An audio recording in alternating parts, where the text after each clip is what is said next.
Read more. Prince Harry has spoken of his duty to those who serve and who have served during a powerful opening ceremony to the Invictus Games. The prince told the crowd made up of Invictus athletes, friends and family and civilians from all corners of the globe, "I knew it was my responsibility to use the great platform that I have to help the world understand and be inspired by the spirit of those who wear a uniform." During his speech to the packed crowd at the Air Canada Centre, Harry addressed the Invictus competitors, directly offering them guidance for persevering through the games. He told them, "You are all winners." He also spoke of the hardship he faced serving as a helicopter pilot in Afghanistan and told the audience about his inspiration for founding the Invictus Games. "The true scale of this example was brought home to me when I left Afghanistan after my first deployment here in 2008. As I was waiting on board the plane, the coffin of a Danish soldier was loaded on by his friends. Once on the flight, I was confronted with 3 British soldiers, all in induced comas with missing limbs and wrapped in plastic. The way I viewed service and sacrifice changed forever, and the direction of my life changed with it." Read more. The opening ceremony for the 2017 Toronto Invictus Games was attended by First Lady Melania Trump, Prince Harry's girlfriend and suit star Meghan Markle, and Prime Minister Justin Trudeau, who told the competitors, "Through your athleticism, through your drive and your competitive spirit, you are showing the world that illness and injury can actually be a source of tremendous strength." He added, "We know that no one leaves a battlefield unchanged, and that not all scars can be seen."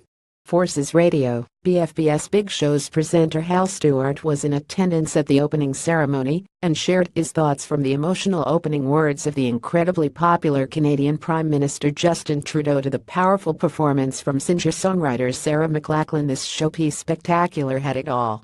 It was thoroughly enjoyable, superbly choreographed, and decidedly fitting for a competition of this importance.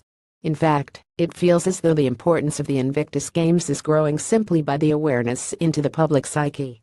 Canada has clearly embraced this event, and it promises to be a fascinating few days of competition. The ceremony's first truly memorable moment for me was the Parade of Nations, done in alphabetical order. Every competitor who will be competing from every nation got to bask in the glory of rapturous applause. When the UK Armed Forces team were announced to the crowd, the hair stood up on the back of my neck, my hands, and even my knees, where I'd previously been unaware of the degree of hair it cultivated there. The crowd then stood for the Canadian national anthem. Despite not knowing many of the words, I and many other non-Canadians embraced the spirit of the moment and did our best to sing along. Prime Minister Justin Trudeau came onto the stage running, smiling, and ready to deliver his bilingual English and French address to the Air Canada Centre. Unsurprisingly, he went down extremely well as he focused on the strength that each competitor has demonstrated in getting this far. "You will show the world that illness and injury can actually be a source of tremendous strength." He also punctuated his welcoming speech with, "You're not just here to inspire, you're here to win." Then it was the turn of Canadian comedian, writer and actor Mike Myers to share the story of his British roots and military heritage, as both his parents served in the armed forces, his mother in the RAF and his father the Army. The standout musical performance for my money came from Laura Wright with her Invictus theme Invincible. For the third games, she sang whilst the raising of the Invictus flag was taking place. I expect to see many still images popping up on social media over the next few days from this moment, as it was truly awe-inspiring.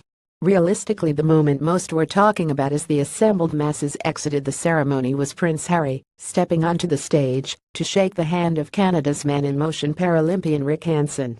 Harry looked across the front row, where the 550-plus athletes were seated, and said, "You are proving anything is possible. You are Invictus." What a night, what a start, and what games this promises to be. You can keep up with all the latest news on the Toronto Invictus Games 2017 online and on the air. For more, head to our website or watch our coverage on Forces TV. You can also listen to highlights on BFBS radio stations across the world.